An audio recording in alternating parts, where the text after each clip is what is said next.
Nuestra intención como tutores de Vuelvo Virtual y acompañantes de este camino es darte algunas herramientas para que podamos pensar la sociedad de forma crítica, para que dejemos atrás nuestra ingenuidad, para que seamos conscientes de nuestros derechos y deberes, para desnaturalizar situaciones cotidianas y comprender los intereses políticos y económicos que están detrás de ellas.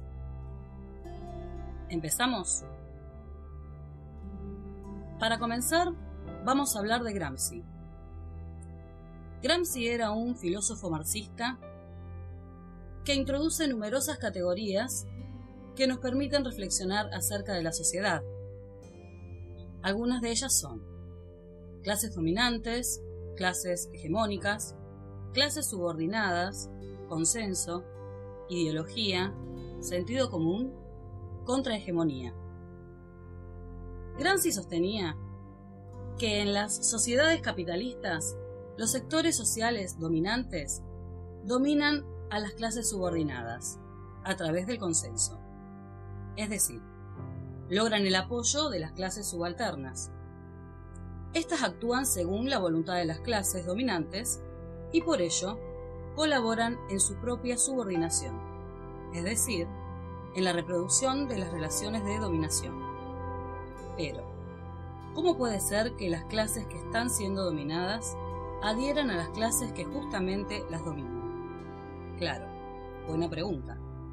Lo que ocurre es que las clases subordinadas muchas veces no son conscientes de que están siendo dominadas por otro grupo social.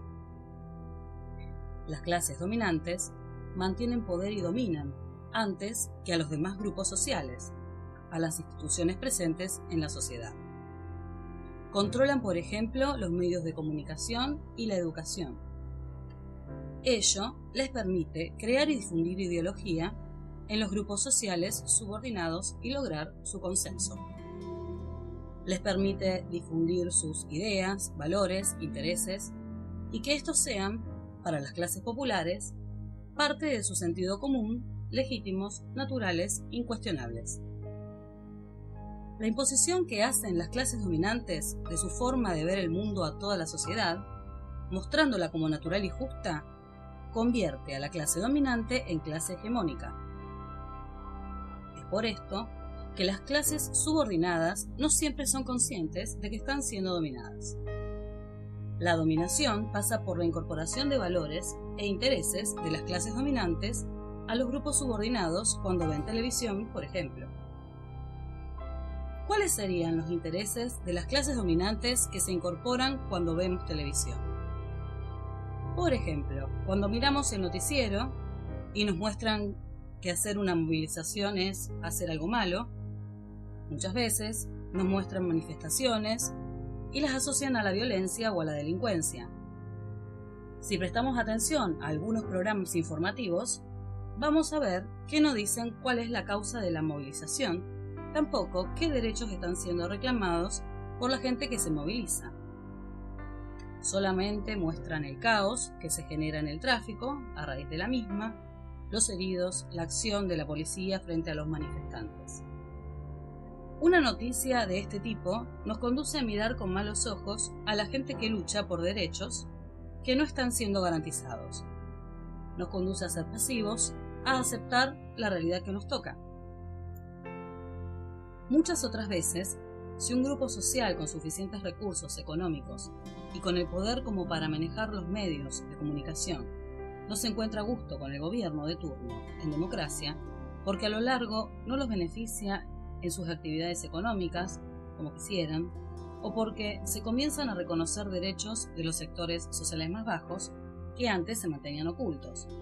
Podría suceder también que ese grupo social poderoso manipule ciertos sectores de la sociedad, convocándolos sutilmente a realizar ciertas manifestaciones que serán visualizadas continuamente en los medios con el solo objeto de debilitar gobiernos.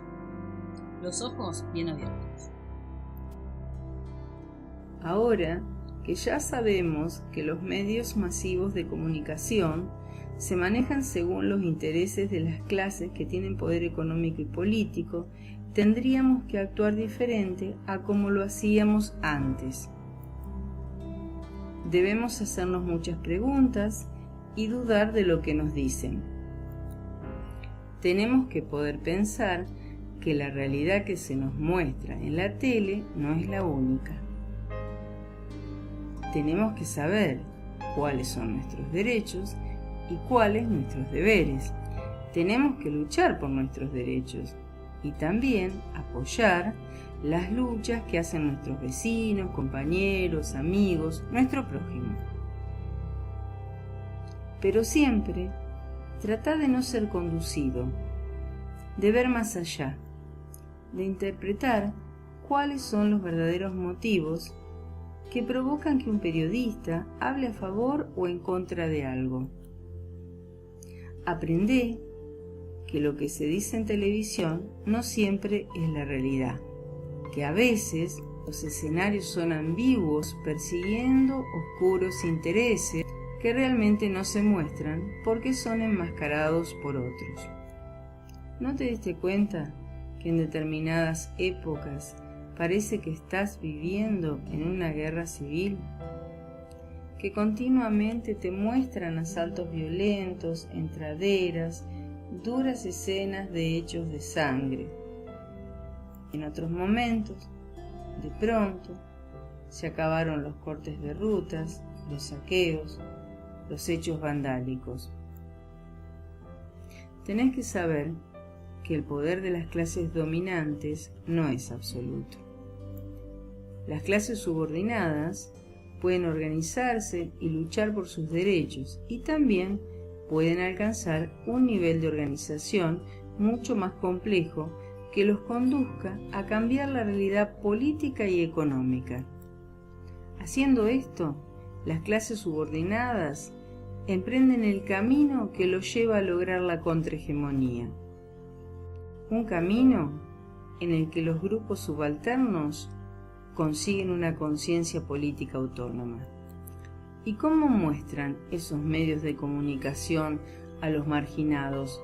O como dice Galeano, a los más pobres, los más jodidos, los que nadie quiere ver, los que no cuentan, los discriminados, los explotados, los privados de sus derechos, los ignorados, los excluidos, los que gimen por justicia y sueñan con dignidad, los que gritan ya basta, los que mueren de hambre, los que padecen el abuso.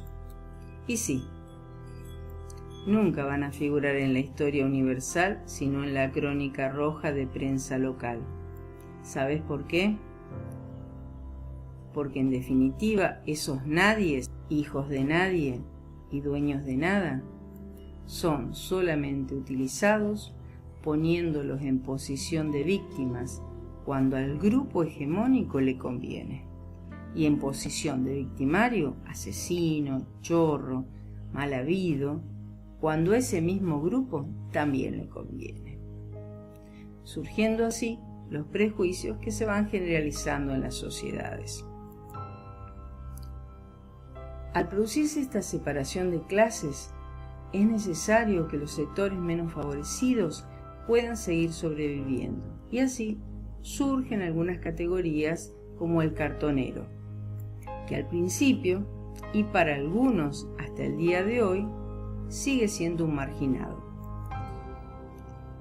Al ser considerados importantes en el círculo de la recolección de residuos, algunos de ellos se han organizado en cooperativas y han podido renombrarse. Ahora son recicladores urbanos. Aunque sigue habiendo conflictos acerca de su inclusión como trabajadores formales, ya que le es imprescindible poder acceder a una obra social y a otros beneficios, ellos han logrado empoderarse como eslabón imprescindible en el reciclado de materias primas. ¿Será una utopía pensar que alguna vez podamos ver en los medios de comunicación noticias que muestren cómo algunas personas resilientes lograron transformar su realidad de basura en un trabajo de importancia respecto del cuidado del medio ambiente? ¿Será una utopía pensar en una distribución más democrática de los medios de comunicación? Estas cuestiones nos llevan a preguntarnos por el poder, y es allí que recurrimos al filósofo francés Michel Foucault, quien planteaba que el poder se ejerce en el juego de relaciones móviles y no igualitarias. Por eso sostendrá el poder como relacional, es decir, nos hablará de relaciones de poder, a partir de las cuales se ejercen ciertas acciones de unos sobre otros. Y si bien las relaciones de fuerza se pueden invertir, las relaciones de dominación pondrán en juego las estrategias necesarias para recuperar el equilibrio de las fuerzas y volver al estado de situación instituido. Y entonces, hablar de relaciones de poder, y continuando con Foucault, implica hablar de resistencias. Donde hay poder, hay resistencia como el irreductible elemento enfrentador. En ese sentido, Foucault plantea que el poder se puede ejercer sobre aquellos que de alguna manera tienen la libertad de elegir resistirse al sometimiento o aceptarlo. Los que hoy se han llamado recicladores, muchos de ellos desocupados de la década de los 90 que tuvieron que reciclar sus vidas, eligieron resistirse. Y acá vamos a tomar una frase de un filósofo argentino, Miguel Benazayac, que nos pareció apropiada para la ocasión y que reza: resistir no es solo oponerse, sino crear, situación por situación, otras relaciones sociales.